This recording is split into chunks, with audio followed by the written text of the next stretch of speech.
Story number 1.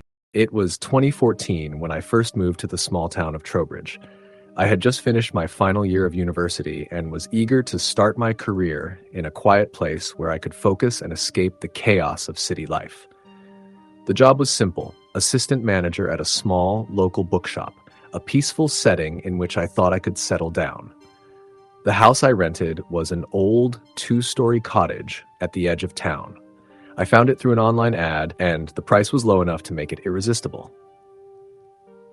The landlord, a woman named Mrs. Dunn, was kind, though a bit eccentric. She told me that the house had been in her family for generations. She had spent much of her childhood there, and while she didn't live there anymore, she wanted to keep it in good condition. The house was over 100 years old, and from the outside it looked charming, with ivy creeping up the stone walls and flowers spilling out of the garden. The inside, however, was something different. The furniture was old antique even, and the rooms smelled of wood polish and lavender. I assumed it was just the scent of age. The moment I walked inside, it felt like something from another time. But I didn't think much of it. I was excited to move in and begin my new life. It wasn't long before I began to feel strange things in the house. At first, it was subtle. The house creaked at night, the old beams and floorboards shifting as if the building had a life of its own. Sometimes I would hear the faintest sounds, like whispers, just at the edge of hearing. But whenever I'd go to investigate, the house would be empty, and I'd chalk it up to the wind or my overactive imagination. But then things began to escalate. It started with the lights. One evening, I returned home after work and noticed that the lamp in the living room was flickering. I figured the bulb was going out and replaced it, but a few days later, the same thing happened again. The flickering was almost rhythmic, like someone was trying to get my attention. I ignored it, but over the next few weeks, the problem worsened. Not only did the lights flicker, but they would sometimes dim or go out altogether. It wasn't just one light, but several across different rooms. I told myself it was just old wiring that the house was settling. After all, it was a historic home. Then came the footsteps. I was in bed one night reading a book when I heard it. Soft footsteps pacing across the floor above me. At first, I assumed it was a neighbor, but when I checked the time, I saw it was nearly 2 a.m. No one in the surrounding houses would be walking around at that hour. I waited, listening carefully, and sure enough, the footsteps continued, slow and deliberate, back and forth. I froze in my bed, unsure of what to do. I had lived in a variety of places before, but this was different. It didn't feel like the house was just old. It felt lived in by something that wasn't me. The next morning, I asked Mrs. Dunn about it, half expecting her to laugh it off or dismiss it. But she didn't. She seemed unusually serious. "That house is old, and it has a long history," she said, looking me squarely in the eye. "There are things that have happened there. I wouldn't worry about it. Just try to be respectful of the house.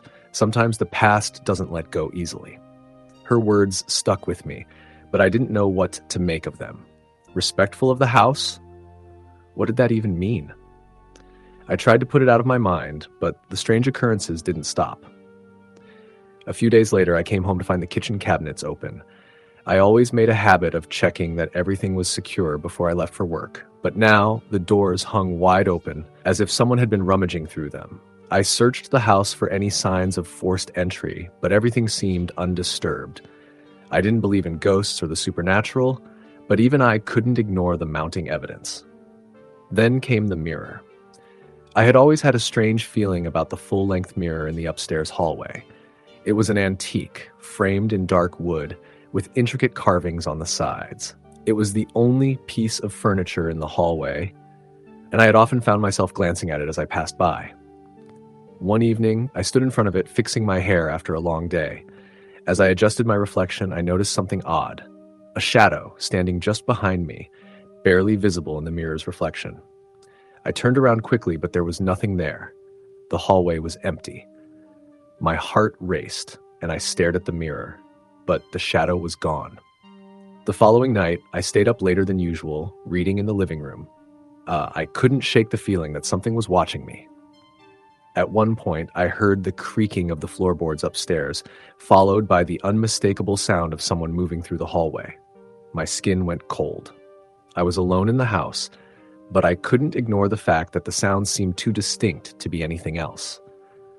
I hesitated, but curiosity eventually got the better of me. I crept up the stairs and slowly moved down the hallway toward the mirror. I didn't want to look in it, but I couldn't help myself. As I approached it, I felt an odd pull, an irresistible force drawing me closer. When I looked into the mirror this time, I saw her. A woman's face, pale and gaunt, stared back at me from within the reflection. She had hollow eyes and long, disheveled hair, her face twisted in an expression of silent sorrow. My breath caught in my throat as I froze, unable to move or look away. I don't know how long I stood there, staring at that image, but when I finally turned away, the hallway behind me was empty. The woman was gone, but the weight of her gaze lingered, pressing down on me like a physical force. I ran downstairs, my heart racing in my chest, and immediately called Mrs. Dunn. I don't know what I expected her to say, but when I told her what had happened, she was disturbingly calm. "I told you about the house," she said, her voice soft. "Sometimes the memories of those who lived there remain. You're not the first to feel it." I pressed her for more information. Who was the woman? What was her connection to the house? Mrs. Dunn was silent for a moment before replying. "Her name was Lydia. She was my great-aunt. She lived here with my grandparents back when the house was still new. She was an unusual woman, very quiet, very reserved. After her parents died, she became more withdrawn. It was after that, when Lydia started spending more and more time upstairs, that things began to change in the house. People say she had some kind of gift, but it wasn't the kind of gift you want. She could see things, and in the end, it drove her mad." I asked her what happened to Lydia, but Mrs. Dunn's voice had turned distant, as if she were speaking from far away. "She died in this house. No one knows exactly what happened to her, but she passed away upstairs. The house hasn't been the same since." That was the last time I spoke with Mrs. Dunn. The strange events only became more frequent after that conversation. I would hear the footsteps at night, sometimes from directly above me, other times from the hallway. The lights flickered constantly. The kitchen doors would open by themselves, the sound of them creaking as though someone were searching for something. But the worst part was when I started seeing her again, the woman in the mirror. The visions became more vivid. At night, I would see Lydia's face in the reflection of any mirror I looked into. Sometimes she would appear behind me, as if waiting for me to notice her. Other times, her face would emerge in the window, her eyes filled with despair, her mouth open in a silent scream. I couldn't escape her. No matter where I went in the house, she was always there, lurking just beyond my sight. The final straw came one night when I woke up to a sound, a scraping noise coming from the attic. I knew it was the attic because it was the same noise I had heard during the first week of moving in, the sound of something moving, dragging across the floor. But this time, it was louder, closer. I could feel the air grow cold around me. I couldn't take it anymore. The next morning, I packed my things and left. I couldn't stay in that house any longer, not with Lydia's spirit haunting every room, every mirror, every corner. I never looked back, but I've never forgotten the feeling of her eyes on me. I don't know if the house still stands. I don't know if anyone else has moved in since I left. But I'll never forget the terror of living in a place where the past never truly let go, where the dead continue to haunt the living. And every now and then, when I catch my reflection in a dark window or an old mirror, I wonder if Lydia is still there, waiting for me. Story the end. Story number 2. The sun had just begun to dip beneath the horizon, casting long shadows across the desolate street. The old Victorian house on the corner of 5th and Elm had always been a source of intrigue in the small town of Greendale. For years, its windows remained shuttered, the front yard overgrown with weeds, and the paint peeling away from the once beautiful trim. Despite its dilapidated state, it was a house that locals would cross the street to avoid, whispering stories of its haunted past. Lily had always been curious about the house. Growing up in Greendale, she had heard all sorts of tales, some about a tragic family, others about strange lights and sounds coming from within at night. But she had never really believed in ghosts or the paranormal. To her, it was just the product of old rumors and overactive imaginations. Still, as she drove past the house on her way home from work one evening, something about it caught her attention. She had never seen the house like this before. Newspapers and old mail had piled up on the doorstep, and the door was slightly ajar. Lily's curiosity got the best of her. She parked her car down the street and walked up to the house, her footsteps echoing in the eerie silence. The front door creaked as it swung open at her touch, and she hesitated before stepping inside. The air was thick with dust and the unmistakable scent of decay. She closed the door behind her, the latch clicking shut, and immediately felt an unsettling chill sweep over her. It was as though the house had been waiting for her. The foyer was dimly lit, with a grand staircase at the far end leading to the upper floors. The walls were lined with old portraits, their eyes following her every move. She ran her fingers over the banister, which felt damp and sticky, as though it had not been touched in years. She turned back to the door, contemplating leaving, but something held her there. A voice in her head whispered that she needed to explore, to understand why this house had always held such a mysterious grip on the town. The floorboards creaked under her weight as she moved further into the house. She passed through the hallway, where the faint smell of mildew mixed with the old, stale air. It was then that she heard it, a soft, almost imperceptible whisper. It came from the direction of the living room. Lily froze, her heart racing. The house was still, save for the strange sound that seemed to come from nowhere and everywhere at once. "Who's there?" she called out, her voice trembling more than she intended. No answer. Lily took a step forward, her feet feeling heavier with each movement. She reached the threshold of the living room, the walls adorned with peeling wallpaper and an old-fashioned chandelier hanging from the ceiling. In the center of the room was a dusty armchair, its fabric threadbare. On the floor next to the chair lay a small, ornate wooden box. She knelt down to inspect it, her hands shaking slightly as she touched the intricate carvings. Before she could lift the box, a cold breeze swept through the room, and the air grew suddenly colder. Lily stood up quickly, her breath visible in the frigid temperature. The whispering returned, this time louder and clearer. "Leave this place." The voice was low and guttural, like the rustling of dead leaves. Lily's blood ran cold. She glanced around, but there was no one there, just the empty, oppressive silence of the house.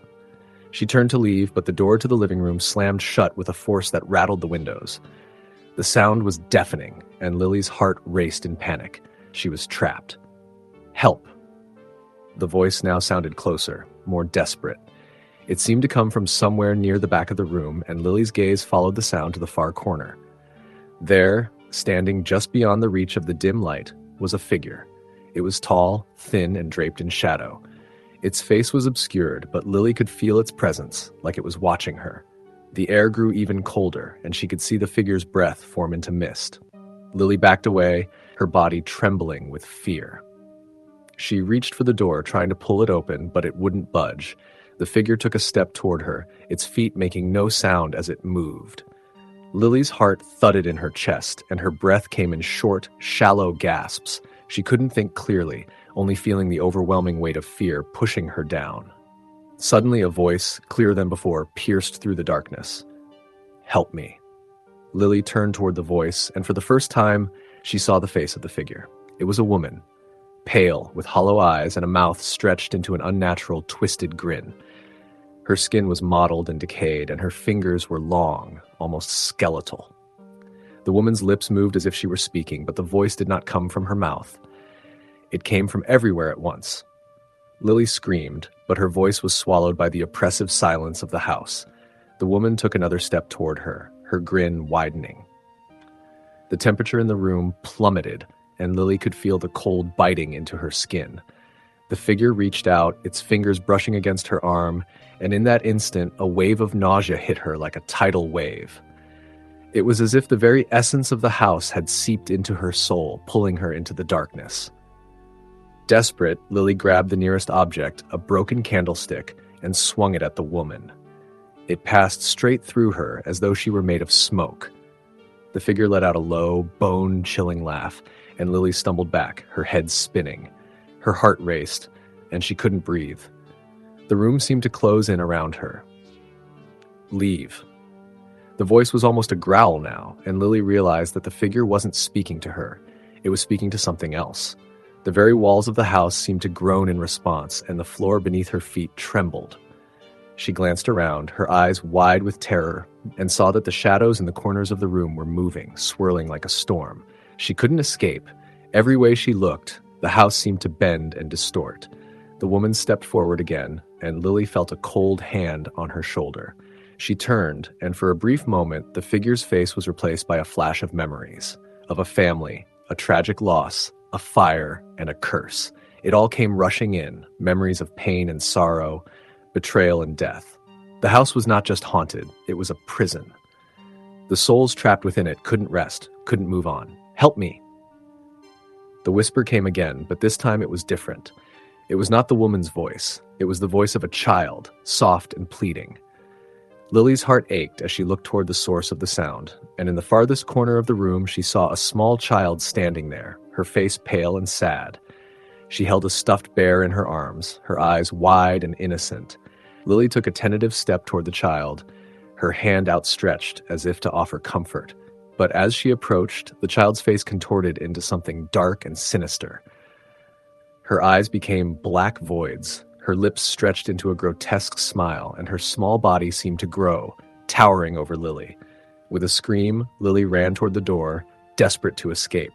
This time, the door opened with a loud groan, and she burst out into the hallway. She sprinted down the corridor, the sound of footsteps behind her growing louder, faster. The house seemed to shift around her, as if the walls themselves were closing in. She reached the stairs and bolted down them, her breath coming in ragged gasps. Behind her, the whispering continued, but now it was louder, overwhelming. "Leave this place." The voice was everywhere, filling her mind, choking her.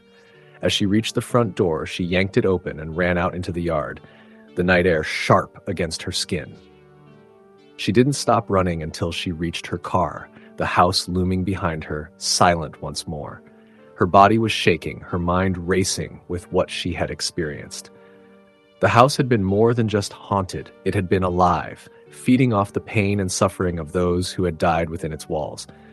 Lily never spoke of that night to anyone. The town of Greendale never learned the true story of what happened inside that house. But the house remained, standing empty, waiting for the next person curious enough to walk through its doors. And in the silence of the night, it whispered, "Help me." Story the end. Story number 3. It had been a long, grueling week at work, the kind that wore you down, leaving you mentally drained and desperate for some form of escape. Sarah had always been someone who found peace in quiet places, away from the chaos of the city. So when her friend Jessie invited her to spend the weekend at a cabin in the mountains, Sarah jumped at the opportunity.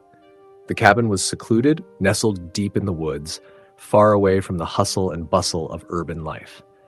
Jessie had been renting the cabin for years, a tradition she'd kept up with her family. It was a cozy, old-fashioned place with wooden floors that creaked underfoot and a large stone fireplace that filled the main room with a warm glow. The first time Sarah had visited, she'd been charmed by its rustic charm. The thick wooden beams overhead, the old-fashioned furnishings, and the peaceful isolation. It was everything Sarah needed to reset her mind.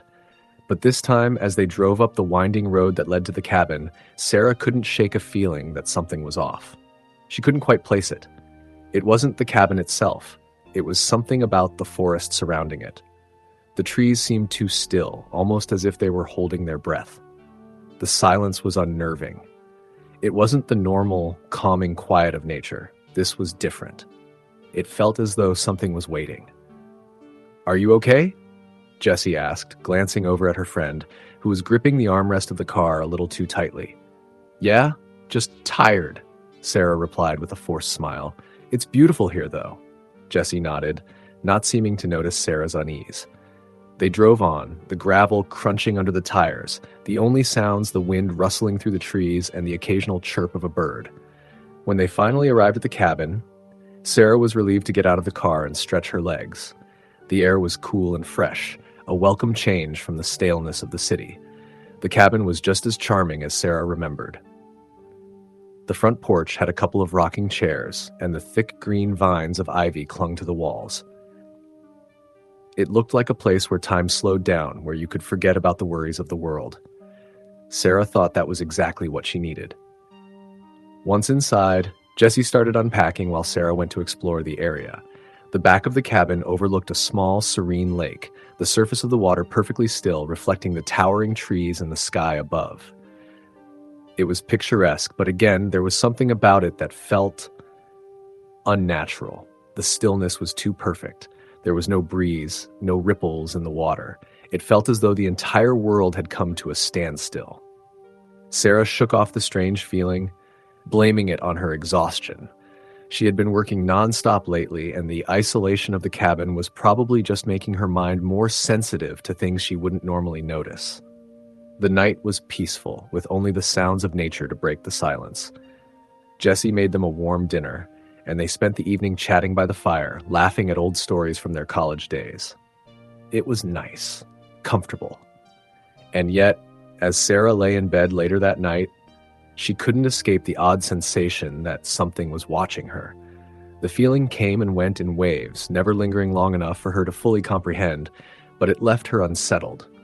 She tossed and turned, trying to find a comfortable position, but sleep eluded her. She glanced at the clock, 2:47 a.m. There was no reason for her to be awake at this hour, but the restlessness was overwhelming. With a sigh, Sarah pulled the covers off and decided to get some fresh air. The moonlight illuminated the cabin's porch, casting long shadows on the ground. The night was cold, and the air felt sharp against her skin as she stepped outside. Sarah walked to the edge of the porch, looking out into the forest. The trees were tall, their branches swaying gently in the wind. The lake, however, was eerily still, its surface reflecting the pale light of the moon in a perfect mirror. As she stood there, she felt it again, the unmistakable sensation that something was out there, watching her. She turned around quickly, half expecting someone to be standing in the doorway, but there was no one. The cabin was silent, save for the sound of the wind through the trees. Yet the hairs on the back of her neck stood on end, and she couldn't shake the feeling of being observed. "Just nerves," Sarah muttered to herself, trying to rationalize it. "It's just the isolation. The city's noise made me used to distractions. I'm fine." But even as she said it, she didn't feel fine. A sudden gust of wind rustled the trees, and Sarah jumped. Startled, she glanced toward the lake again. For a brief moment, she thought she saw something. Movement, perhaps. A shape standing just beyond the water's edge. It was a shadow, tall and indistinct, but it made her heart skip a beat. She squinted, trying to make sense of it, but whatever it was vanished the moment she looked directly at it. "Okay, this is getting ridiculous," she whispered to herself. She quickly turned and walked back inside, locking the door behind her, just in case. She didn't know what had spooked her, but the feeling wouldn't go away. It was as if the very night itself was holding its breath. The next morning, Sarah was still on edge. She tried to shake off the anxiety, but it lingered in her thoughts. Jessie noticed her unease over breakfast and raised an eyebrow. "You okay? You look like you didn't sleep at all." "I'm fine," Sarah replied, though she couldn't hide the tension in her voice. "Just didn't sleep well. I think I need a walk to clear my head." Jessie nodded, not pushing the issue. "Sounds like a good idea. Want me to come with you?" "No, I think I'll go alone," Sarah said, eager for some solitude. She left the cabin again, taking a path that led through the woods, trying to distract herself from the nagging feeling that something wasn't right. The forest was beautiful in the daylight, with sun filtering through the leaves and the soft chirping of birds overhead. But even as she walked, she couldn't shake the oppressive atmosphere. The air felt thick, as though something was waiting for her, just out of sight. She found herself walking toward the lake again. This time, she approached the water's edge, her feet crunching on the dry leaves and twigs beneath her. There, near the shoreline, was a spot she hadn't noticed before. A clearing in the trees, almost as if the forest itself had parted to create a space. Something about it drew her in, and despite her better judgment, she stepped closer. As she reached the edge of the clearing, her stomach dropped. There, partially buried in the dirt, was a stone. It wasn't large, but it was unmistakably out of place. It was old, weathered by time, with strange symbols etched into its surface. She knelt down to inspect it, her fingers brushing against the cold stone. Her breath caught in her throat as she read the symbols.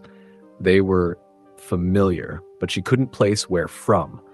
The language was ancient, something from another time, and yet it felt unnervingly close, as if she had seen it in a dream or heard it whispered in the dark. And then the whispering started. It was faint at first, a murmur in the back of her mind. But as Sarah stood up, it grew louder, swirling around her, pressing in from all sides. It was like a chorus of voices, all speaking in a language she couldn't understand, but their tone was unmistakable. It was a warning, a threat. She could feel the weight of their words, heavy and suffocating.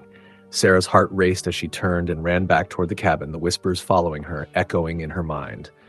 She didn't stop until she was inside, slamming the door shut behind her. Jessie was waiting inside, her face pale with concern. "What happened?" I don't know," Sarah gasped, trying to catch her breath. "There's something out there, something wrong with this place." Jessie's expression faltered, and for the first time, Sarah saw fear in her eyes. "I didn't want to tell you, but there's something you need to know. The cabin, it's been in my family for generations. And my grandmother, she used to say that the land here is cursed, that the spirits of the forest watch over it, and sometimes they don't want anyone disturbing their peace." Sarah's blood ran cold. "What do you mean, watch over it?" Jessie shook her head, her voice barely above a whisper. "I don't know, but I think we've already disturbed them." Just then, the wind outside picked up, howling through the trees. The door rattled in its frame, and Sarah felt a chill seep into the cabin. Something had followed her back. The whispers came again. Louder, closer, and this time they weren't just in her mind. Story the end. Story number 4. I've always been a skeptic when it comes to things I can't see or touch. I'm the type of person who tries to find logical explanations for every situation, even when things seem a little off. But that all changed after one summer evening in 2018. It all started with a house. The house wasn't anything special at first glance. An old 2-story building with peeling paint and a well-worn wooden porch. It was located just outside of town, tucked away at the edge of a forest. The previous owner had died unexpectedly, and the house was put up for sale quickly. It was a steal for me, a 24-year-old who had just started a new job and wanted a place of her own. At first, the house seemed perfect. I had always dreamed of living in a place with some history, somewhere with character. The house was built in the 1930s, and although it needed some work, I loved the charm of it. The creaky floors, the intricate moldings, and even the slightly faded wallpaper spoke to me in a way that no modern apartment ever could. It was quiet, private, and felt like it could be the perfect sanctuary after a busy day at work. But the first night I spent there, I felt something I couldn't quite explain. It wasn't anything overt, no eerie sounds or creepy figures. It was just a vague discomfort, like the feeling that someone might be watching you from a distance. I chalked it up to nerves. Moving to a new place, especially one that was old and unfamiliar, could easily trigger anxiety. I unpacked most of my boxes over the next few days and tried to get settled into my new life. The neighborhood was quiet, and the people were friendly. I spent evenings getting to know the local shops and cafes, but I still hadn't shaken that sense of unease that seemed to hover around the house. It was on the 4th night that I started to hear strange noises. At first, they were faint, almost like the house settling, creaking floorboards or the sound of something shifting. But the longer I stayed there, the more pronounced the noises became. It started with small taps, barely audible, coming from the walls. Then it progressed to soft footsteps that I would hear while lying in bed, as though someone were walking around upstairs. But I was the only one there. I convinced myself that the house was just old. Old houses made noises, didn't they? The plumbing could make strange sounds in the middle of the night, and the wood would settle as the temperature changed. I told myself it was nothing to worry about. That was until one evening when I was sitting on the couch, scrolling through my phone, when I heard it. A distinct knock. 3 sharp raps coming from the hallway just outside my living room. My heart skipped a beat. I froze, waiting for the sound to come again. But there was nothing. Not a sound. I convinced myself it had been a pipe or the wind hitting the house, something logical, but a chill ran down my spine. The knocking continued. Every night, at exactly the same time, around 10:30 p.m., I would hear those same 3 knocks, soft but deliberate. They never came from the same spot, and sometimes they would sound like they were coming from different parts of the house altogether. I would get up and check each room, but there was never anyone there. Nothing out of place. I started to notice other odd things. The temperature in certain rooms would fluctuate for no reason. The kitchen would sometimes smell faintly of something burning, but when I checked, the stove was off and the oven was empty. One evening, I found the front door open when I was sure I had locked it earlier. I had double-checked before going to bed, but the door was wide open when I went downstairs in the morning. I couldn't explain it. One night, I decided to stay up and wait for the knocking to happen. I sat on the couch, my phone in hand, staring at the clock on the wall. When the hour struck 10:30, the knocking came again. But this time, it was louder, more insistent. It was coming from the kitchen. I had heard it enough times to know the sound well. It was impossible to ignore now. I grabbed a flashlight and made my way through the dark, quiet house, the beam of light shaking in my hand. As I stepped into the kitchen, I scanned the room, expecting to see something, anything, that could explain what was happening. But the kitchen was empty. There was nothing there. But then I saw it. On the counter next to the sink was a small object that hadn't been there before. A glass, clear and untouched, was sitting upright, perfectly centered on the counter. It had no reason to be there. I had made myself dinner earlier, and I knew I hadn't left a glass there. In fact, I couldn't recall even having a glass on the counter recently. I walked closer, my breath catching in my throat. I wasn't alone. I could feel it, that presence, just behind me, watching me. I turned quickly, but no one was there. The air felt heavy, thick, like something was suffocating the space around me. And then I heard it again. This time, not from the kitchen, but right behind me in the darkened hallway. 3 knocks. They were so loud I jumped back in fright. I turned to face the hallway, and for the briefest of moments I thought I saw something. A figure, just at the edge of my vision, standing at the top of the stairs. But when I blinked and looked again, it was gone. I was frozen, unable to move. That's when the temperature dropped. A cold so intense, it burned. I could see my breath in the air, and the hairs on my arms stood up. I stood there for what felt like an eternity, my heart racing, trying to make sense of it all. I don't know how long I stood there, but eventually the coldness lifted. The knocking stopped. The house was silent once again, but the unease remained. It was as though something had just been waiting for me to acknowledge it, to see it. The next day, I called my best friend, hoping to get some clarity. I told her everything that had been happening, the knocking, the strange noises, the things moving around when I wasn't looking. She listened quietly, and when I finished, she said, "I don't think you should stay there. I don't want to scare you, but something is not right. Maybe you should get someone to come and check the house." I didn't want to admit it, but she was right.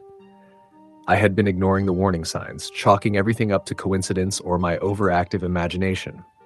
But now I couldn't ignore it any longer. Something was wrong with that house. I decided to leave, even though I didn't have anywhere else to go. I packed a bag and stayed with my parents for a few days while I figured out what to do next. But even away from the house, I couldn't shake the feeling of being followed. At night, I would wake up to the sound of knocking on my bedroom door, but when I opened it, no one would be there. I couldn't escape it. The house, or whatever was haunting it, had somehow followed me. The presence had attached itself to me, and no matter where I went, it lingered. I ended up calling a local paranormal investigator, someone I never thought I would need. He came over with his equipment, and after a few hours of checking the house, he confirmed what I had feared. There was something in that house, something old, something malevolent. The house had a history that no one had bothered to tell me about. The previous owners, an elderly couple, had both passed away in the house under mysterious circumstances. The rumors around town said that the man had gone mad, wandering the house in the dead of night, knocking on the walls and doors. Some even said he had heard voices, just as I had. The paranormal investigator told me that the house was likely haunted by the spirits of the couple, and while they weren't particularly violent, they were restless, and their energy was strong enough to affect anyone who entered the house. I never went back. The investigator suggested that the spirits needed closure, something that could only be provided by a proper ritual. But I didn't want to risk staying in that house any longer. I sold it a few months later, not wanting to stay one more night under its oppressive weight. To this day, I don't know what exactly I encountered in that house. But I will never forget the feeling of being watched, the knocking, the cold, the way the air shifted when something was there. It was real. And I know that I'll never be the same. Story the end. Story number 5. I had never believed in ghosts or the paranormal. I was the kind of person who needed tangible evidence to believe in something, and I was determined to ignore any strange occurrences as just coincidences or imagination. However, all of that changed when I moved into the old farmhouse on the edge of town. The house was charming in its own way, though a little worn down. It had been on the market for a while, and I was just starting a new chapter in my life. I had recently separated from my husband, and the idea of a fresh start in a quiet, rural area seemed like the perfect solution. The house was large, 2 stories, with a wraparound porch and acres of land.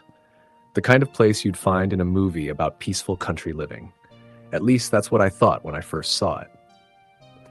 The owner had lived there for decades, an elderly man named Frank. He'd passed away a few months before I moved in, leaving the house to his nephew, who decided to sell it rather than keep it in the family. The real estate agent told me Frank had been a solitary man and hadn't had any family visits for years. There were rumors around town that Frank had lived a rather strange life, but I didn't pay much attention to the gossip.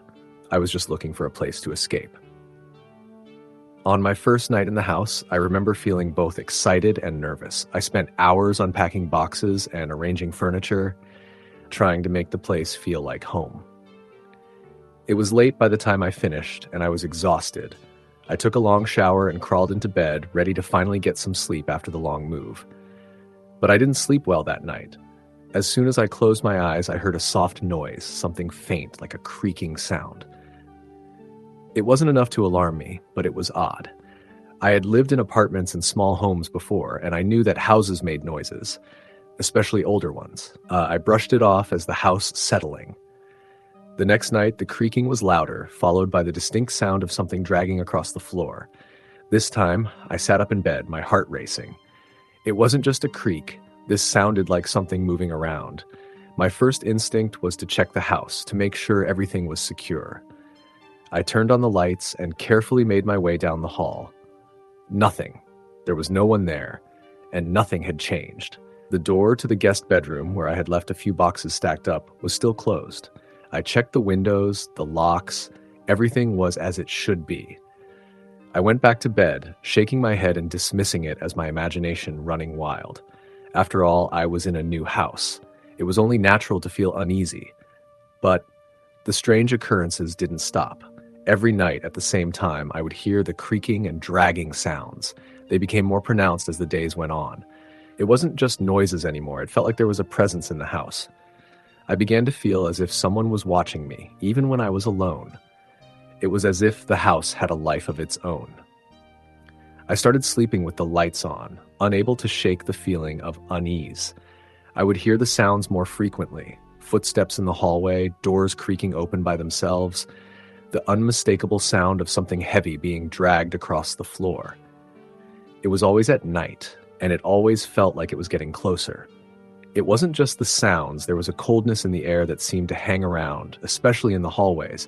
No matter how much I cranked up the heat, the cold lingered. The most unsettling thing, however, was the smell. It started as a faint, musty odor, like old wood and damp earth, but it grew stronger over time. It smelled like something had died. It wasn't just unpleasant, it was suffocating. I would open the windows to air out the house, but the smell would return within hours, and each time it was worse. One afternoon, I decided I had had enough. I called a local handyman to come by and check the house. I figured there might be an issue with the plumbing or something, and maybe that was causing the strange smells. I didn't mention the noises. I didn't want to sound crazy. I was already questioning my own sanity by this point. The handyman arrived in the afternoon, and after inspecting the house, he didn't find anything unusual with the plumbing or the structure. However, when he entered the attic, his demeanor changed. He came down quickly, his face pale. "Ma'am," he said, his voice shaky, "there's something up there I don't think you should mess with. I'd get someone else to take a look." I was stunned. What did he mean by that? The attic was just an old storage space, full of forgotten boxes and dusty furniture. I hadn't thought twice about it until now. His words haunted me for days. That night, after the handyman had left, I couldn't ignore the pull to check the attic. It was as if something was calling me to it. I had to know what was up there. I climbed up the creaky ladder to the attic, the air thick with dust. I turned on the light, and there it was. A large old chest that I had never noticed before, sitting in the far corner. It was covered in a thick layer of dust, but what caught my attention wasn't the chest itself. It was the carving on its side. It was worn, but I could still make out the letters F. Holloway. I stared at the chest for a long moment, my heart pounding in my chest. The name Holloway was familiar to me. Frank Holloway, the previous owner. He had never mentioned anything about a chest or why it was there.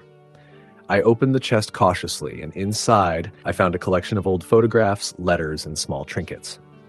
At the top of the pile was a photo of Frank as a young man, standing in front of the house with a woman I didn't recognize. The woman had a somber expression on her face, her eyes hollow as though she had seen too much. I picked up the photo, but before I could examine it further, the light above me flickered. The room seemed to grow colder, and I heard the faint sound of footsteps above me, though I was certain no one else was in the house. A cold hand brushed my shoulder. I whirled around, but no one was there. The light flickered again, and I felt the overwhelming sensation that I was being watched. I quickly slammed the chest shut and backed away. I ran down the stairs, my heart pounding in my chest. I didn't want to be in that house anymore. I needed answers, but I was too scared to stay another night. The next day, I went to the local library to search for anything related to the Holloway family. I found an old newspaper article that detailed a tragic event from years ago. Frank's wife, Eleanor, had died in the house under mysterious circumstances. The article mentioned that she had been found in the attic, her body bruised and battered. The police had ruled it an accident, but there were rumors that Frank had been abusive, and many believed Eleanor had been trapped in the attic for days before her death. The chills I felt as I read the article were unlike anything I had ever experienced. Eleanor's spirit had never left the house, and now her presence was affecting me. I had unwittingly moved into the house where she had suffered, and she was trying to communicate with me. That night, I decided to leave. I couldn't bear to stay in that house another moment. I packed my things quickly, my hands trembling.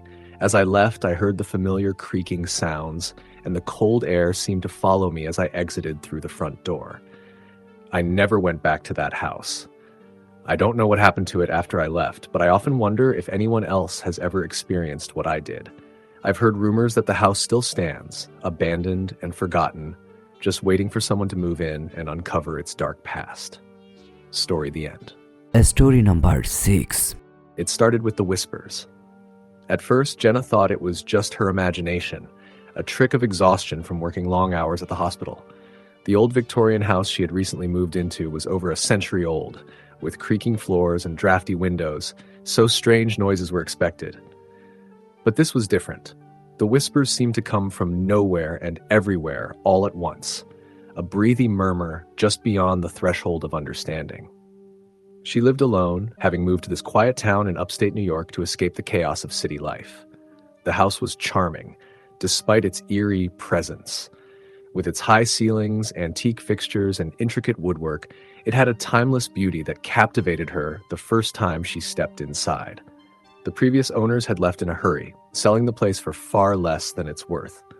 The real estate agent hesitated before answering when Jenna asked why. Some folks say it's done settling at night, the agent had admitted. Nothing concrete, just feelings, sounds. Jenna had laughed it off. She didn't believe in ghosts. But that was before the shadows began moving. At night, she would catch glimpses of something shifting in her peripheral vision. A dark blur darting across the hallway or lurking at the edge of the staircase. She convinced herself it was her mind playing tricks on her, or maybe a stray cat that had snuck inside. Then came the knocking. It started around 3 a.m. every night, a single deliberate knock at her bedroom door. The first time, she was too groggy to react. The second time, she sat up, heart pounding, staring at the door. There was no one there. By the third night, she had had enough. She yanked open the door the moment she heard the sound, only to be met with an empty hallway. She tried to rationalize it. Maybe the house was settling, or the wood was expanding in the night's humidity. But then, something else happened. One evening, after a long shift at the hospital, Jenna came home and immediately sensed something was wrong. The air was thick, charged with an almost electrical tension. As she walked into the kitchen, she stopped in her tracks. Every single cabinet door was wide open. Her stomach twisted. She had left them closed. She was certain. A cold dread crawled up her spine as she slowly walked through the room, pushing each door shut. Her hands trembled as she reached for her phone, ready to call someone, anyone. But before she could dial, she heard it, a whisper, right behind her. "Get out." She spun around, heart hammering. No one was there. Jenna refused to be scared out of her own home. She did what any rational person would do. She installed cameras. She placed them in the kitchen, the hallway, and the bedroom, determined to catch whatever was happening. That night, the knocking returned. But this time, it was different. Instead of a single knock, there were 3, slow and deliberate. She held her breath, gripping the covers tightly. Then, the bedroom door creaked open on its own. Jenna bolted upright, reaching for the light. The room was empty, but the air was freezing, her breath visible in the dim glow of her bedside lamp. She didn't sleep that night. The next morning, she checked the footage. Her stomach dropped. The video showed her sleeping, curled up beneath the covers. Then, at exactly 3 a.m., the bedroom door opened by itself. But that wasn't the worst part. A shadowy figure, featureless and dark, stood just beyond the doorway watching her. She barely made it through the day at work, haunted by what she had seen. That night, she locked her bedroom door and left every light in the house on. It didn't help. The knocking started again. 3 slow, deliberate taps. Then the whispers. Only this time, she understood the words. "You can't hide." Jenna pressed her hands over her ears, willing herself not to scream. The air turned frigid, and a deep, guttural growl rumbled through the room.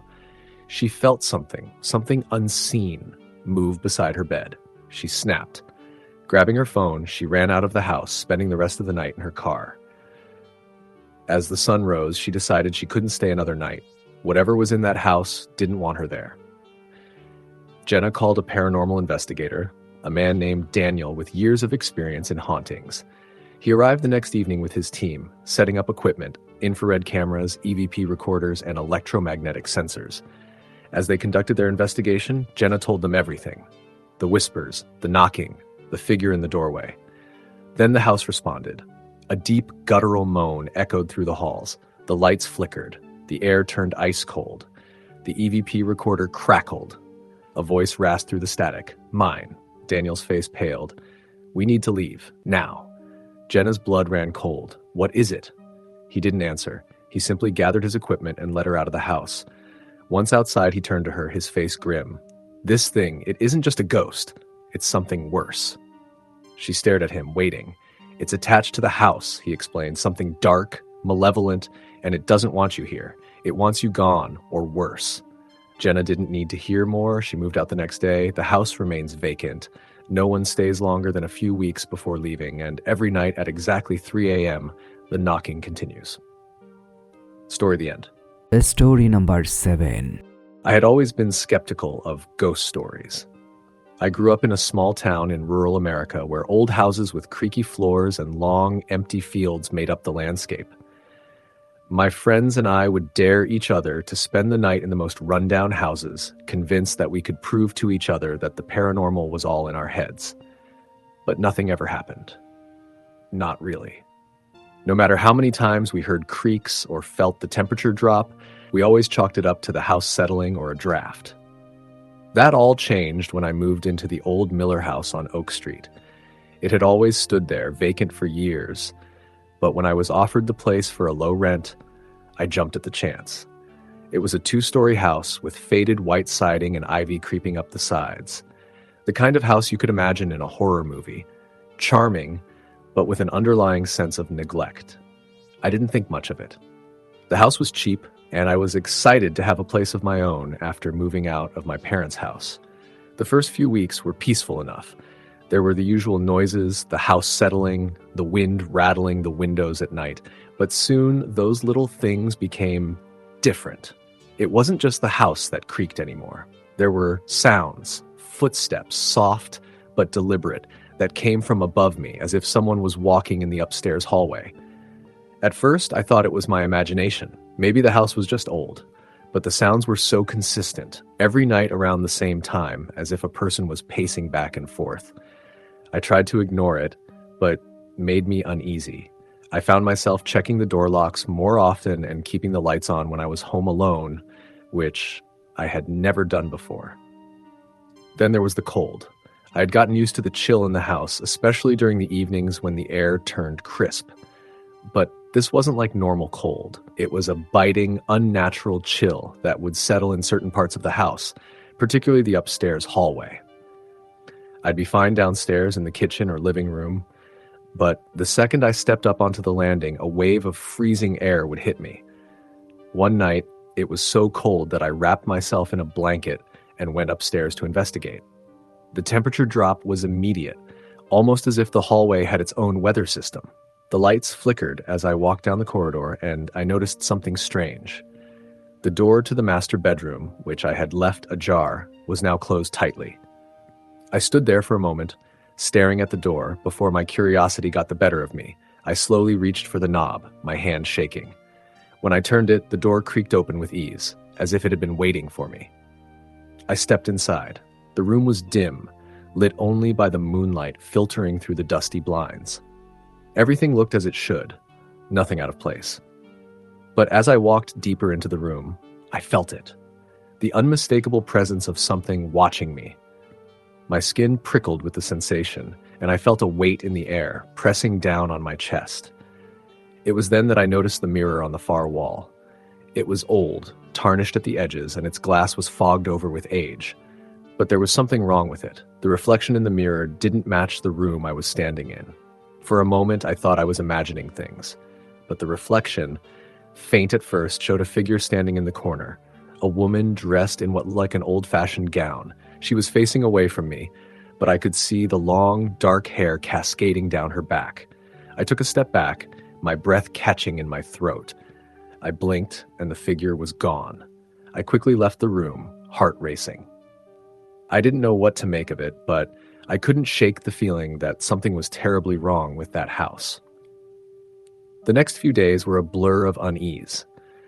I tried to go about my routine, working from home, running errands, trying to live as normally as possible.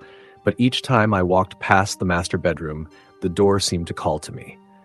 I avoided it as best I could, but the feeling of being watched grew stronger. Then, one evening, I decided to finally confront it. It was a Wednesday night when I decided to go back into that room. My mind had been racing with questions, and I couldn't ignore the nagging feeling any longer. I grabbed a flashlight, my phone, a notebook, preparing to document anything unusual. I turned on all the lights in the hallway this time, trying to steady my nerves as I slowly approached the door. When I stepped into the room, everything seemed off. The air was thick and cold, far colder than I had remembered. The moonlight cast strange shadows across the floor, and the room felt too quiet, as though the house had swallowed all sound. I moved cautiously toward the mirror, feeling the familiar weight of eyes on my back. I shone the flashlight on it, expecting to see nothing but my own reflection. But there, in the glass, I saw her again, the woman from before. This time, she was facing me, her expression twisted in pain, her lips parted, as though she were about to speak. I couldn't make out any words, but her mouth moved silently, like she was trying to say something. I was paralyzed, unable to look away. Her eyes, dark, hollow, stared straight at me, and the air grew heavier, pressing against my chest. Suddenly, the lights flickered, and the temperature dropped even further. I could feel the hair on the back of my neck stand on end. The flashlight in my hand flickered before dying completely, leaving me in darkness. Panic set in as I fumbled for my phone, the screen flashing to life just in time to illuminate the room for a brief moment. That's when I heard it. A voice, soft, barely a whisper, but unmistakable. "Get out." It was a woman's voice, pleading, urgent. My blood ran cold. I turned and fled from the room, slamming the door behind me. I didn't stop running until I reached the front door and threw it open, gasping for breath as I stepped out into the cool night air. For the next few days, I stayed away from the house, staying with a friend in town. I told myself I was overreacting, that it was just stress, or that I had imagined the whole thing. But deep down, I knew what I had seen and heard. And when I returned to the house a week later, I found the door to the master bedroom wide open, even though I had locked it before I left. This time, I couldn't ignore the truth. The house was haunted, and there was something or someone inside that wanted me gone. I decided to investigate the house's history. I visited the local library and dug through old records, hoping to find an explanation for the strange occurrences. It didn't take long before I discovered that the Miller family had lived in the house for generations. The last resident, a woman named Clara Miller, had died there in the late 1920s. She had been the last of the family line, and rumors spread that she had died under mysterious circumstances. Some said it was a suicide. Others claimed it was an illness that took her life. But no matter what the truth was, her death was never properly explained, and people spoke of strange happenings in the house ever since. I knew then that Clara's spirit had never left. I didn't want to be the one to deal with the haunting. I had no desire to try and communicate with whatever was trapped in the house. But I also knew I couldn't leave. The rent was too cheap, and the house was too beautiful to just walk away from. So I made a decision. I would reach out for help. I contacted a local paranormal investigator named Ruth. She was recommended by a few people in town, and though I was skeptical, I figured it couldn't hurt to try. Ruth arrived at the house the next afternoon, her equipment in tow. She had a calm demeanor, but there was a seriousness to her that made me feel a bit better about the situation. As Ruth set up her equipment, she explained that she had dealt with many haunted houses over the years. She mentioned that sometimes spirits get stuck, either because of unresolved trauma or because they're afraid of moving on. Clara Miller, she said, might still be in the house, unable to let go of the life she had left behind. The investigation took several hours. Ruth used a variety of tools, EMF detectors, digital voice recorders, and even a pendulum to communicate with the spirit. As we moved through the house, I could feel the temperature change again, the familiar sense of being watched creeping over me. Ruth's equipment beeped and flickered as we approached the master bedroom. That was when we heard it. A soft, distinct voice came through the recorder. "I am alone." Ruth paused, then looked at me with a knowing expression. "She's here," she said softly. "Clara is trapped, and she doesn't want to be." The next few days were a blur. Ruth performed a cleansing ritual in the house, hoping to help Clara's spirit move on. She used sage and holy water, reciting prayers and asking Clara to find peace. Afterward, the atmosphere in the house felt lighter, less oppressive. The temperature was normal again, and I didn't feel the weight of unseen eyes following me as I moved through the rooms. But even after the cleansing, I knew that the Miller house would always be haunted, not by a malicious spirit, but by one who had never found peace. And as I left the house behind, I couldn't help but wonder, what would become of Clara? Would she ever truly leave, or would she forever remain, wandering the halls of the house she had once called home? Story, the end. Story number 8. The first time I experienced something that I couldn't explain, I was only 16. I just started working at the small, family-owned diner down the road from my house. It wasn't anything special, a modest little place where you could get pancakes and coffee in the morning and burgers and fries at night. It was open late, especially on weekends, and the owner, Mrs. Bradley, kept the place clean and welcoming. The old building had been around for as long as I could remember, and I often wondered if the old wooden floors and the red vinyl booths had stories to tell. I wasn't the only one who worked there. There was also Darren, a guy a few years older than me who was often in charge of closing up. He was a bit of a night owl, and we got along well enough. Both of us shared an interest in the paranormal, which led to many late-night conversations about hauntings, ghosts, and strange occurrences. But we were also skeptical, always dismissing things as coincidences or tricks of the mind, until the night things changed. It was one of those cold autumn evenings. The kind where the leaves rattle against the windows and the wind howls down the alleyways. It had been a busy night, and we'd stayed open later than usual. Most of the staff had left, leaving Darren and me to close up the diner. We were finishing the last of the cleaning when Darren mentioned he had to go out back to grab some supplies from the storage shed. I didn't think much of it at the time. It was a usual part of closing and he'd be back in a few minutes, but a few minutes turned into 10, then 15. I started to wonder what was taking so long. The back door had a loud creak when it opened, and I thought I'd heard it earlier. Maybe he had stepped outside to get something else. Still, there was an unease in the air that I couldn't explain, like something was off about the quiet. The kitchen lights flickered, then went out entirely, plunging the room into darkness. My stomach tightened and my pulse quickened. I reached for the light switch, but froze mid-motion. From the hallway, just beyond the kitchen door, I heard footsteps. It wasn't Darren. I knew his walk, heavy, slow, but purposeful. These steps were light, almost delicate, like someone was tiptoeing across the floor. I didn't know who else would be in the diner at this hour. My heart thumped in my chest, but I couldn't seem to move. The footsteps grew closer, and then I heard the sound of the kitchen door slowly creaking open. I expected Darren to walk through, but when I looked up, there was nothing. The door was wide open, but no one was there. My breath hitched in my throat. I stood there for what felt like an eternity, just staring at the empty doorframe. It took every ounce of courage to step forward, my hand trembling as I reached for the doorknob. When I opened it, the hallway was empty. No sign of Darren, no sound of footsteps, only the eerie silence and the sudden drop in temperature. I backed away from the door, my mind racing. There had to be a reasonable explanation. I told myself it was just a draft, that I'd imagined it. But I knew deep down that something wasn't right. I quickly grabbed my phone and dialed Darren's number. The phone rang 3 times before he answered. "Hey, what's up?" Darren's voice was calm, casual, as though nothing was wrong. "Where are you?" I demanded, my voice shaking. I heard footsteps in the diner and the kitchen lights went out. There was a brief pause before Darren responded. "I'm just outside, grabbing the last box from the shed. I didn't hear anything." I could hear him walking in the background, the crunch of leaves underfoot, but nothing sounded strange on his end.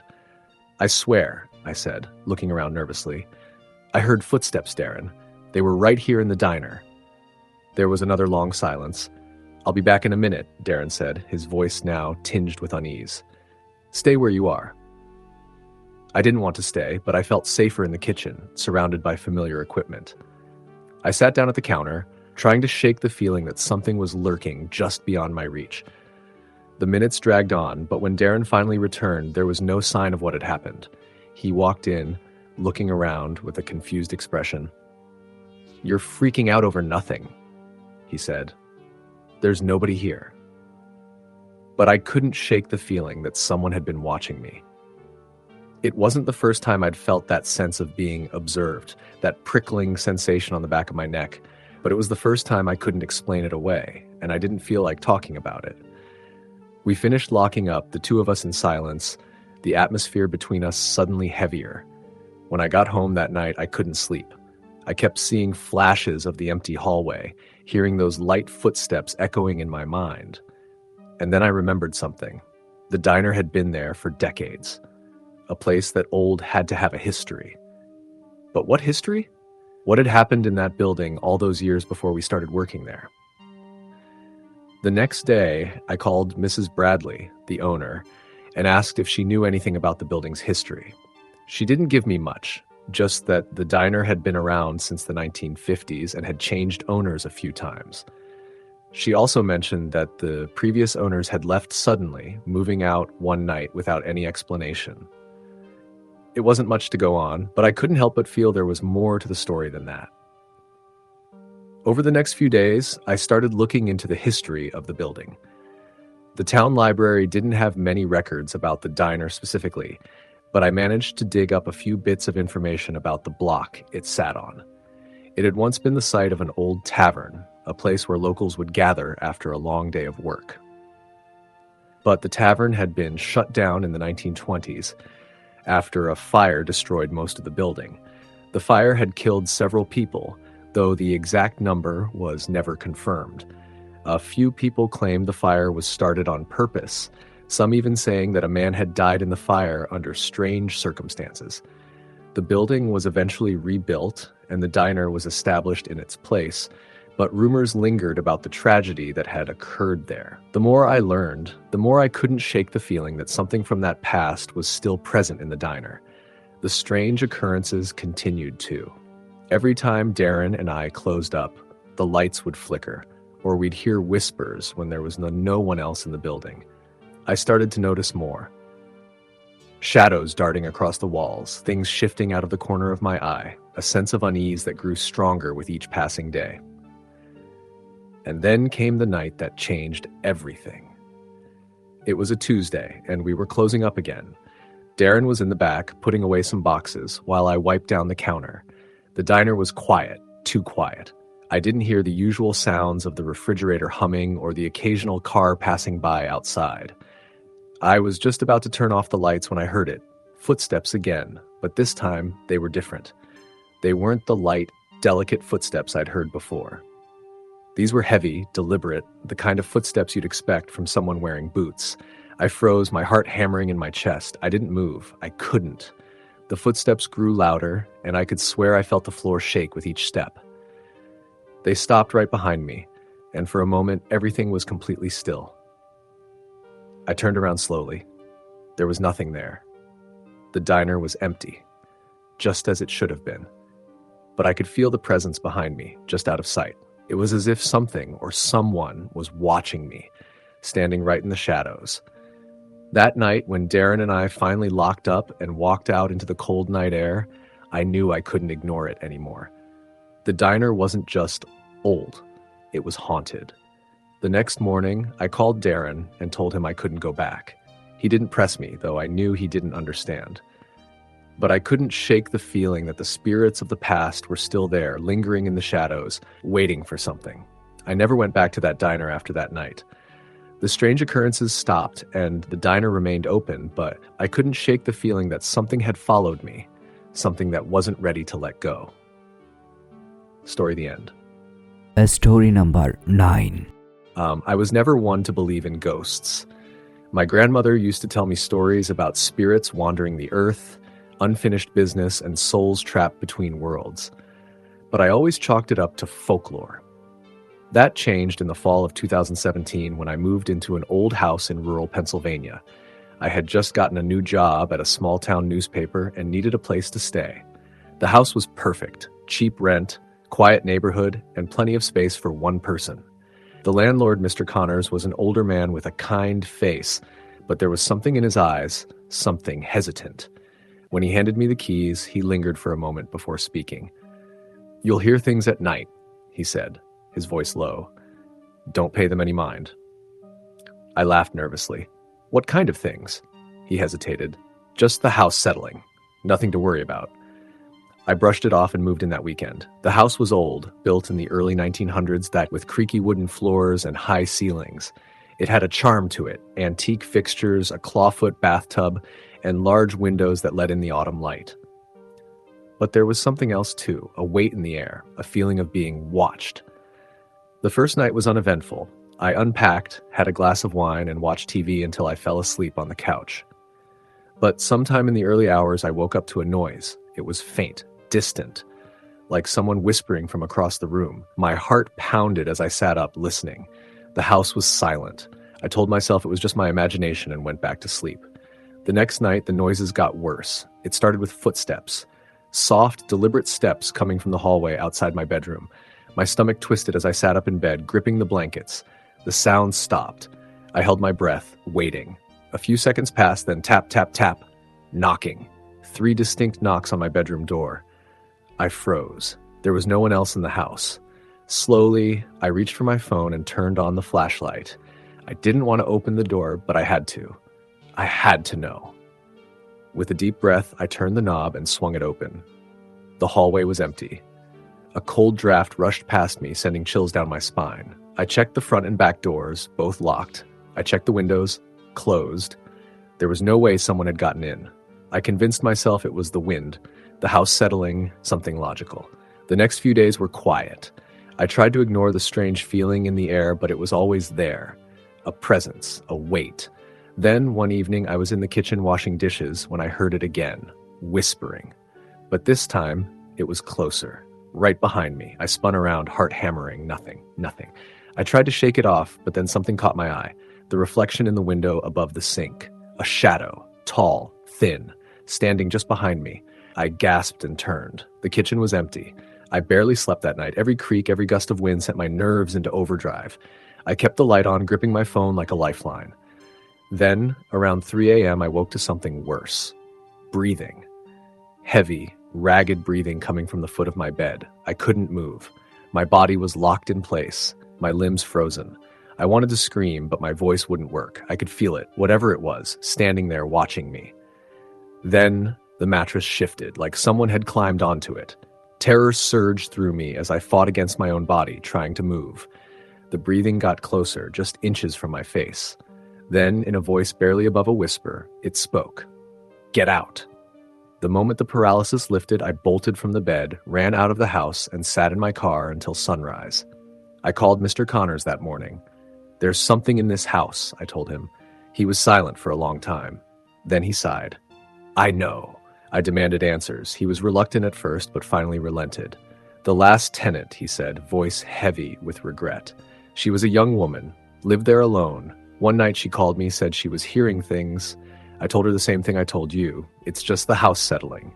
The next morning, she was gone. Vanished. Left everything behind. No one ever saw her again." I felt sick. I packed my things and left that day. A few months later, I got curious and did some research. The house had a history. A long one.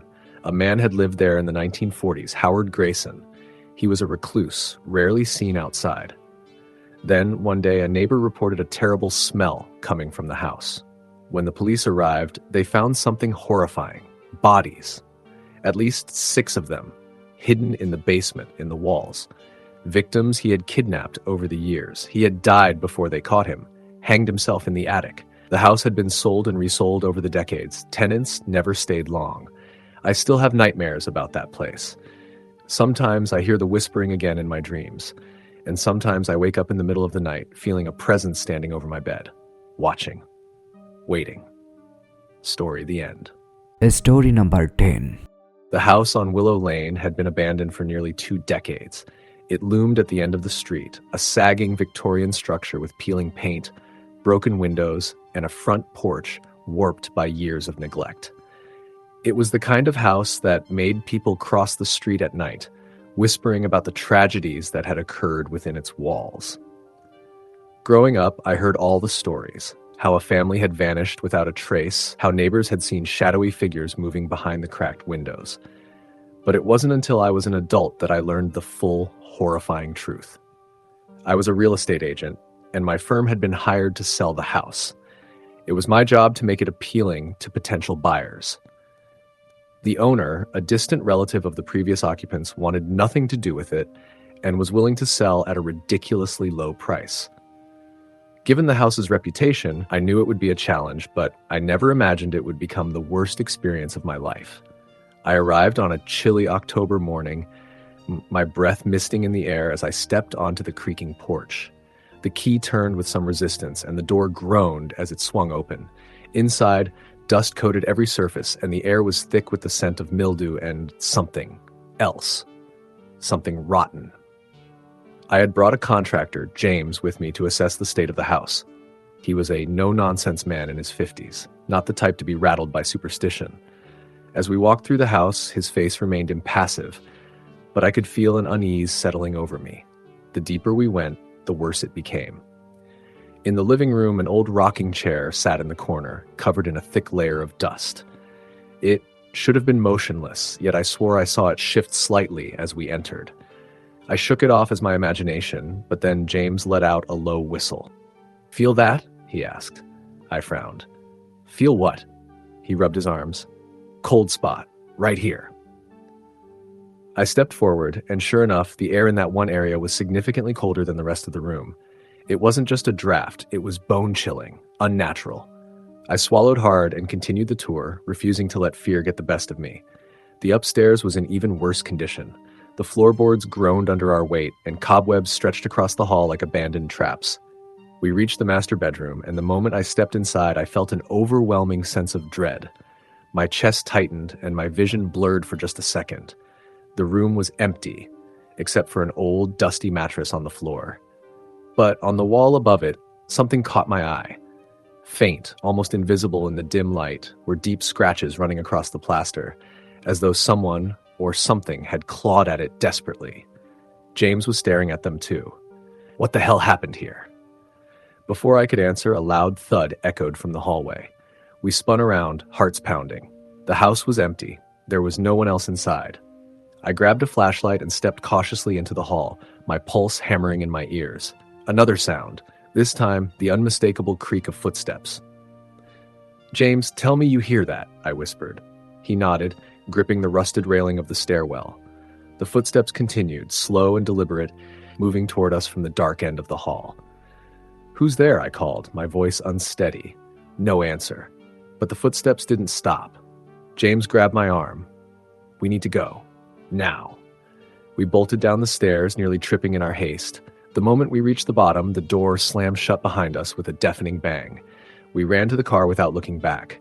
I refused to return alone, so I brought in a paranormal investigator, a woman named Claire who had been recommended by a friend.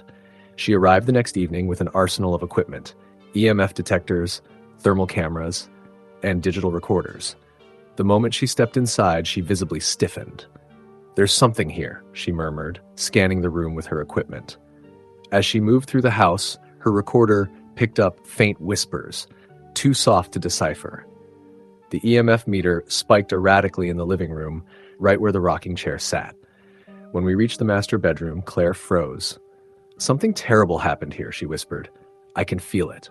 Then, without warning, the room grew unbearably cold. The hairs on my arms stood on end. The air thickened, pressing against my chest. Then we heard it, a low, guttural whisper. "Get out!" Claire paled. "We need to leave, now." We raced out of the house, the front door slamming behind us. Shaken, I demanded answers. Claire hesitated before speaking. "There's something malevolent in that house," she said finally. "Not just a lingering spirit. Something. Dark. Whatever happened there, it left a mark, and it doesn't want anyone disturbing it." That night, I did some digging. What I found chilled me to the bone. The last family to live in the house had disappeared in 1989. A couple and their 2 young children. No signs of forced entry, no struggle, just gone, as if they had never existed. Their belongings were still inside, their food rotting on the table. The only clue was a single message scrawled on the bedroom wall in what appeared to be dried blood. "It takes what it wants." I quit the listing the next day. The house remains unsold. No one dares step inside. And sometimes on quiet nights, the neighbors say they can still hear the sound of footsteps pacing the halls, waiting, watching. Story, the end. Story number 11. I moved into the house on Blackwood Lane in early autumn, thinking it was the fresh start I needed. The place had been sitting on the market for months, and the price was suspiciously low. But it was beautiful. An old Victorian-style home with a wraparound porch, large bay windows, and intricate wooden details. It needed some work, but I was up for the challenge. I was newly single, having left a bad relationship, and this was my chance to build something for myself. The first few weeks were uneventful. I spent my days painting, fixing loose floorboards, and unpacking boxes. The house was creaky, but I chalked it up to old wood settling. That's what I told myself, at least. Then the strange things started happening. It began with small, almost unnoticeable occurrences. Items were never where I left them. My keys, for example, would disappear from the counter and end up on the dining room table. A chair in the kitchen would be pulled slightly away from the table when I was sure I had pushed it in. I told myself it was just my mind playing tricks on me. Moving was stressful, and I was tired. Then, one night, I woke up to the sound of footsteps. At first, I thought it was outside. The house was in a secluded area, surrounded by trees, and the nearest neighbor was a quarter of a mile down the road. But as I lay there, my heart hammering in my chest, I realized the sound was coming from inside the house. Slow, deliberate steps, moving down the hallway. I held my breath, listening. The footsteps stopped just outside my bedroom door. I sat up, reaching for my phone to turn on the flashlight. The moment the beam of light hit the door, the footsteps retreated, slowly at first, then faster until they faded completely. I didn't sleep the rest of the night. The next morning, I searched the house, checking every window and door. All were locked. I even looked for signs of forced entry, but there was nothing. I convinced myself it had to be the old pipes or the wood shifting. Houses made noises. It was normal, but deep down, I knew it wasn't. Over the next few nights, the footsteps continued. Sometimes they would pace the hallway. Other times, they would stop outside my door, lingering as if whoever or whatever was on the other side was listening. Then, things escalated. One night, I woke up gasping, feeling an unbearable pressure on my chest. I tried to move, but I was completely paralyzed. I could barely breathe. My vision blurred, and just as I thought I was going to pass out, the pressure lifted and I could move again. I sat up, panting, my body drenched in sweat. That's when I noticed my bedroom door. It was open. I had locked it before going to bed. I scrambled out of bed, my pulse racing, and checked the hallway. It was empty, but the air was thick, heavy, like something unseen was still lingering. The following morning, I called a locksmith to change all the locks, but the uneasy feeling never left me. It was as if something unseen was watching, waiting. A few nights later, I was washing dishes when I heard it, the sound of a child laughing. I froze, my hands gripping the edge of the sink. The sound was faint, distant, but unmistakable. It came from the hallway behind me. I turned slowly, my heart pounding in my chest. The hallway was empty. I stood there for what felt like an eternity, my ears straining for any other noise. Then, from upstairs, a single unmistakable sound, a toy rolling across the floor. I didn't own any toys. The hairs on the back of my neck stood on end. I forced myself to move, to climb the stairs, even though every instinct in my body screamed at me to run. When I reached the top, I found my bedroom door slightly ajar. Inside, the air was ice cold. Lying in the center of the room was a small wooden ball. I stared at it, my mind racing. I had never seen it before. I lived alone. There was no explanation for how it got there. I didn't sleep that night. The next day, I did some research on the house. What I found chilled me to my core. The house had a history, a dark one. A family had lived there decades ago. The father, a man named Richard Grayson, was said to have gone mad. One night, he locked his wife and 6-year-old daughter in their rooms, set the house on fire, and then hung himself in the attic. Only the little girl survived. Firefighters found her hiding in a closet, too afraid to speak. She was placed in an orphanage, and the house was rebuilt. But the locals said it had never been the same. People who lived there after reported strange occurrences, footsteps in the night, doors opening on their own, the sound of a child laughing. Some said they saw a shadowy figure in the attic window. I felt sick. The more I read, the worse it got. One article mentioned the last family who lived there had moved out abruptly, refusing to say why. That night, I decided to leave. I packed a small bag, intending to stay at a motel for the night and figure things out in the morning. As I reached for my keys, the lights flickered. Then the TV turned on by itself, static filling the screen.